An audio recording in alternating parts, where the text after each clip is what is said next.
Good morning, dear students. Today I will teach you Leopold's maneuver. It is very important maneuvers. It is one of the procedure which is widely used in obstetrics to assess the position of the fetus inside the mother's uterus. Let's see about the brief introduction of Leopold's maneuver. कि Leopold's maneuver है क्या? So in obstetrics, Leopold's maneuver is also known as obstetric grips. It is common and systematic way to determine the position of a fetus inside the woman's uterus. They are named after the gynecologist Christian Gerhard Leopold. तो ये एक brief introduction है कि Leopold मैनुअर्स है क्या. तो obstetrics में एक प्रोसीजर है जिसको कि लियोपोल्ड मैनुअर या ऑब्स्टेट्रिक ग्रिप्स भी कहा जाता है.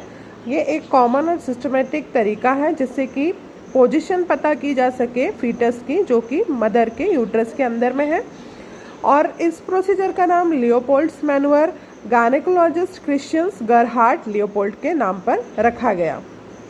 The maneuvers consist of 4 distinct actions, each helping to determine the positions of the fetus, and the maneuvers are important because they help determine the positions and lie of the fetus, which is conjunctions with the correct assessment of the shape and maternal pelvis can indicate whether the delivery is going to be complicated or whether a cesarean section is necessary.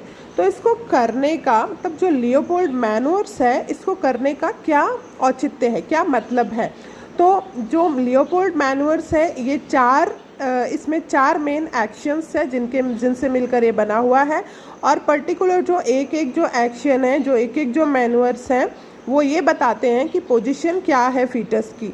उसके बाद में ये इसलिए भी ज़्यादा important है ताकि ये बता सकता है कि जो पेल्विस है उसके साथ में और जो यूट्रस है उसके साथ में किस तरह से रिलेशनशिप है फीटस के. और ये भी बताता है कि किसी तरह से कोई आउटकम क्या निकलेगा, कोई कॉम्प्लिकेशंस तो नहीं है, और या जो डिलीवरी है वो नॉर्मल वेजाइनल डिलीवरी पॉसिबल है या नहीं है, या तो फिर जो डिलीवरी होगी वो उसका जो कंप्लीशन होगा वो कैसे होगा, सिजेरियन से होगा या तो फिर नॉर्मल वेजाइनल डिलीवरी से होगा. आगे के पोर्शन में हम देखेंगे कि किस तरह से इसको परफॉर्म करना है. So Leopold manoeuvres are difficult to perform in obese womens और in case of polyhydramnios. The palpations can sometimes be uncomfortable for the women if care is not taken to ensure she is relaxed and adequately position. मतलब कि कुछ cautions हैं, कुछ points हैं. It should be always keep remember to a healthcare professionals who are going to perform. Next portion में हम discuss करेंगे कि कैसे लियोपोल्ड मैनुअर्स को या ऑब्स्टेट्रिक्स जो मैनुअर्स हैं ग्रिप्स हैं इनको परफॉर्म करना है. So Leopold manoeuvres are difficult to perform on obese women and polyhydramnios. The palpations can sometimes be uncomfortable for the woman if care is not taken to ensure she is relaxed and adequately positioned. मतलब कि कब difficult हो जाता है असिस करना, palpate करना इन case of obeys women, जो बहुत ही फैटी वुमेन्स होती हैं और ओबेज होती हैं उन पे मुश्किल होता है. पॉलीहाइड्रमनेस है इफ़ देयर इज़ more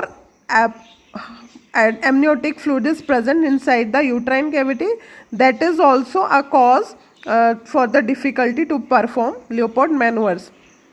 कई बार अगर हेल्थ केयर जो पर्सन है who are going to be Leopold maneuvers on a abdomen of a pregnant lady, अगर वो प्रॉपर केयर या प्रॉपर इंश्योर नहीं है उसको कि क्लाइंट आपका रिलैक्स्ड है या प्रॉपर पोजीशन में, तो भी लियोपोल्ड जो मैनुअर्स है वो करने में डिफ़िकल्टी हो सकती है. तो क्या पॉइंट्स है, क्या कॉशंस है जिनको माइंड में रख करके लियोपोल्ड मैनुअर्स को करना है वो अब मैं आपको बताऊंगी. So first is bladder should be emptied. जो ब्लैडर है वो खाली होना चाहिए. अगर क्लाइंट अपने आप से वो खाली नहीं कर पा रहा है, it is not she is not able to micturate herself, so it should be your client should be catheterise ताकि जो ब्लैडर है वो खाली रह सके. And second question, it should be followed at time of performing the maneuvers, which is lie on her back with shoulder raised slightly on her pillow. Second is abdomen should be, next is abdomen should be covered. Her abdomen should be uncovered. And the most women appreciate if the individuals performing the maneuver warms their hands prior to palpations. कि palpate करने से पहले जो हाथ है वो warm करके रखे. During and the another cautions which should be followed performing the maneuvers. During Braxton Hicks contraction or uterine contraction in labor, it should be suspended. So at the time of any contraction, it may be Braxton Hicks contraction or uterine contraction. So performing the maneuvers at that time, it should be suspended. So these are the cautions which should be performed at the time of performing the maneuvers. So now we will see one by one all the four maneuvers or grips. So first we will go with the first maneuver. It is also known as fundal grip. So in the fundal maneuver or fundal palpation, palpations done by facing client face. आपको client के पैरों के तरफ खड़े होना है और आपको जो फेस, आपका फेस होना चाहिए वो क्लाइंट के फेस को फेस करता होना चाहिए. मतलब आपका चेहरा और क्लाइंट का चेहरा आमने सामने होगा जब आप फर्स्ट मैनुअर को परफॉर्म करेंगे, जब आप फंडल ग्रिप को परफॉर्म करेंगे. Palpate the woman's abdomen with both hands. आपको वुमेन के एब्डोमेन को अपने दोनों हाथों से पाल्पेट करना है. It palpations done to find out the fetal head. So the fetal head is hard, round and moves independently of the trunk. तो जो head होगा वो कैसा होगा, hard होगा, round होगा और independently वो move करेगा trunk पे. ठीक है. While buttocks feel softer and symmetric and the shoulders and limbs have small bony process. तो जब अब आप फर्स्ट मैनुअर करेंगे तो फर्स्ट मैनुअर को फंडल ग्रिप भी कहा जाता है. तो ये पाल्पेशन आप कैसे करेंगे, by facing client's face. Client के फेस को आप फेस करते हुए इसको करेंगे. आप इसको परफॉर्म करेंगे तो उससे क्या पता चलेगा आपको परफॉर्म करना है.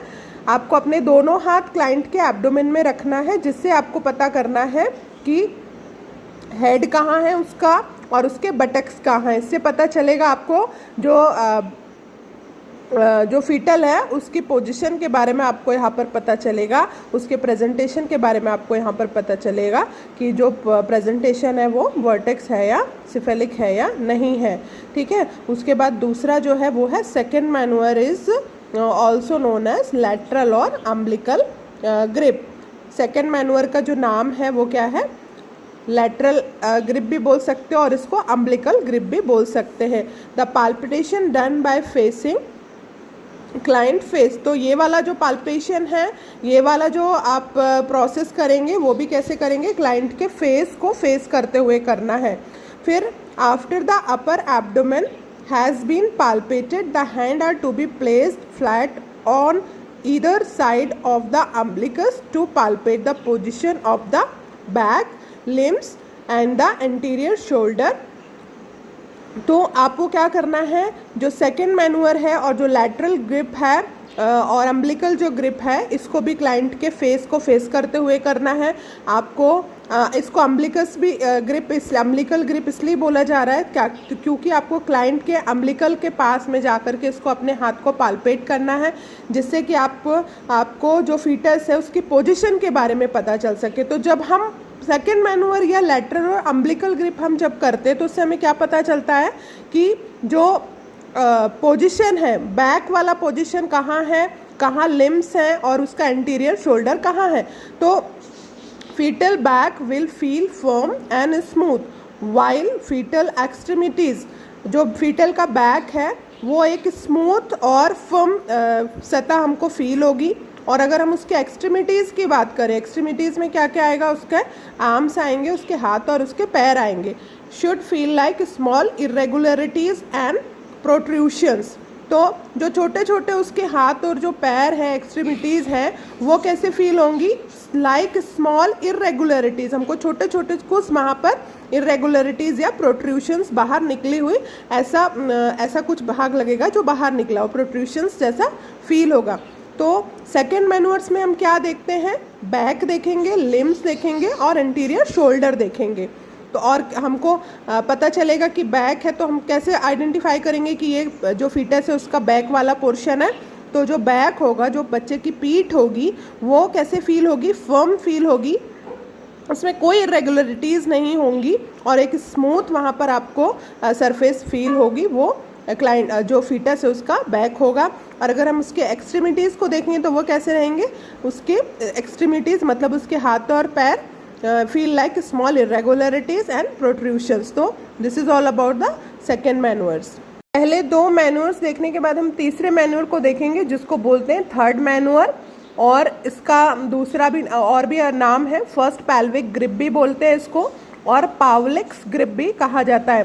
तो थर्ड मैनुअर भी बोलेंगे, फर्स्ट पैल्विक ग्रिप भी बोल सकते हैं और पावलिक्स ग्रिप भी कहा जा सकता है। हमने देखा कि फर्स्ट मैनुअर में हमने क्या फील किया? हेड फील किया। सेकेंड मैनुअर में हमने क्या फील किया? बैक फील किया है, एक्सट्रीमिटीज़ फील किए हैं। और अब हम देखेंगे थर्ड मैनुअर्स में, या जो फर्स्ट पैल्विक ग्रिप और पावलिक ग्रिप है, इसमें हम क्या देखेंगे? तो the examination done facing towards the patients face, ये वाला भी जो एग्जामिनेशन है, ये वाला भी जो मैनुअर है, वो हमको क्लाइंट के फेस को फेस करते हुए करना है। In the third manoeuvres the health care provider attempts to determine what foetal part lying above the inlet और लोअर एब्डोमेन।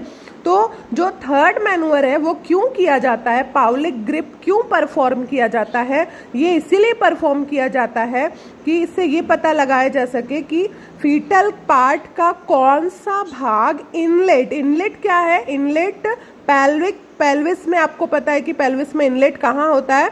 तो which foetal parts lying just above the inlet के ऊपर में कौन सा फीटल पार्ट है, या लोअर एब्डोमेन में फीटल का कौन सा पार्ट है, वो पता करने के लिए हम थर्ड मैनुअर या फर्स्ट पैल्विक ग्रिप और पावलिक ग्रिप को करते हैं। सो the individuals perform the manuals first grasp the lower abdomen just above the symphysis, pubic symphysis, with the thumb and the finger of the right hand in the transfer lie Pavlik grips is empty। तो third manure को या पावलिक grip को या first pelvic grip को perform किस तरह से किया जाता है, कैसे करते हैं? तो जो भी इंडिविजुअल है जो परफॉर्म कर रहा है थर्ड मैनुअर, वो क्या करता है? पहले ग्रेस्प करता है लोअर एब्डोमेन को, just above the symphysis pubis से थोड़े ऊपर जाकर वो लोअर एब्डोमेन को ग्रेस्प करेगा अपने राइट हैंड के थंब से और फिंगर से, अपने राइट हैंड के थंब से और फिंगर से इस तरह से वो क्या करेगा? लोअर एब्डोमेन को just above the symphysis pubis वो इस तरह से ग्रेस्प करेगा। It is called third maneuver, which is attempt to determine what fetal part is lying above the inlet or lower abdomen. So this is all about the third maneuver. Now we will see the fourth maneuver. So fourth maneuver is maneuver Leopold. It is also known as second pelvic grip. तो fourth maneuver हम क्यों करते हैं? The last maneuver required that the healthcare provider face the woman's feet। अभी तक के हमने जो 3 मैनुअर्स देखे थे, इसमें जो भी इंडिविजुअल है जो परफॉर्म कर रहा है मैनुअर्स को, वो कैसे परफॉर्म कर रहा था? क्लाइंट के फेस को देख करके। लेकिन जो फोर्थ मैनुअर है, जो सेकंड पैल्विक ग्रिप है, वो कैसे परफॉर्म करेंगे? वो क्लाइंट के पैरों को देख करके आपको परफॉर्म करना है। मतलब आपका फेस जो होगा वो किसको फेस करेगा? आपके क्लाइंट के फीट को फेस करेगा। एज ही और she will attempt to locate the foetus brow. अब फीटस के ब्रो को लोकेट करने के लिए, फीटस का ब्रो कहाँ है उसको लोकेट करने के लिए फोर्थ मैनुअर को परफॉर्म किया जाता है। The fingers of both hands are moved gently down the sides of the uterus toward the pubis. अब दोनों हाथों के फिंगर्स को आपको जेंटली मूव करना है सिम्फाइसिस प्यूबिस में रख करके, और उसके बाद में आपको देखना है कि कहाँ पर फीटल का हेड है और किस साइड में फीटस का फेस है, और फेस के पास में ब्रो वाला पोर्शन कहाँ पर है. If the head of the foetus is well flexed it should be on the opposite side from the foetal back. अगर पूरी अच्छी तरह से जो फीटल हेड है वो फ्लैक्स्ड रहेगा तो जो ब्रो वाला पोर्शन रहेगा वो फीटल बैक के जस्ट अपोजिट साइड होगा. मतलब जहाँ पर फीटल बैक है वहाँ पर फीटस का क्या रहेगा, ऑक्सीपिट रहेगा, और उसके ऑपोजिट में क्या रहेगा, ब्रो रहेगा. तो जब हमको ब्रो का लोकेशन आइडेंटिफाई करना है तब हम क्या करेंगे, फोर्थ मैनूवर करेंगे. जब हमको इनलेट के ऊपर में कौन सा पैल्विक पार्ट, कौन सा पार्ट है फीटस का वो आइडेंटिफाई करना, हम थर्ड मैनूवर करेंगे. जब हमको बैक का पता करना है, बैक कहाँ पर है, एक्सट्रीमिटीज़ कहाँ है, हम थर्ड मैनूवर करेंगे. जब हमको हेड का और बटक्स का पता करना है तब हम फर्स्ट मैनूवर करेंगे. So this is all about the Leopold manoeuvres. ये फर्स्ट लियोपोल्ड मैनुअल है. This is second Leopold manual. This is third Leopold manuals and this is fourth Leopold manuals.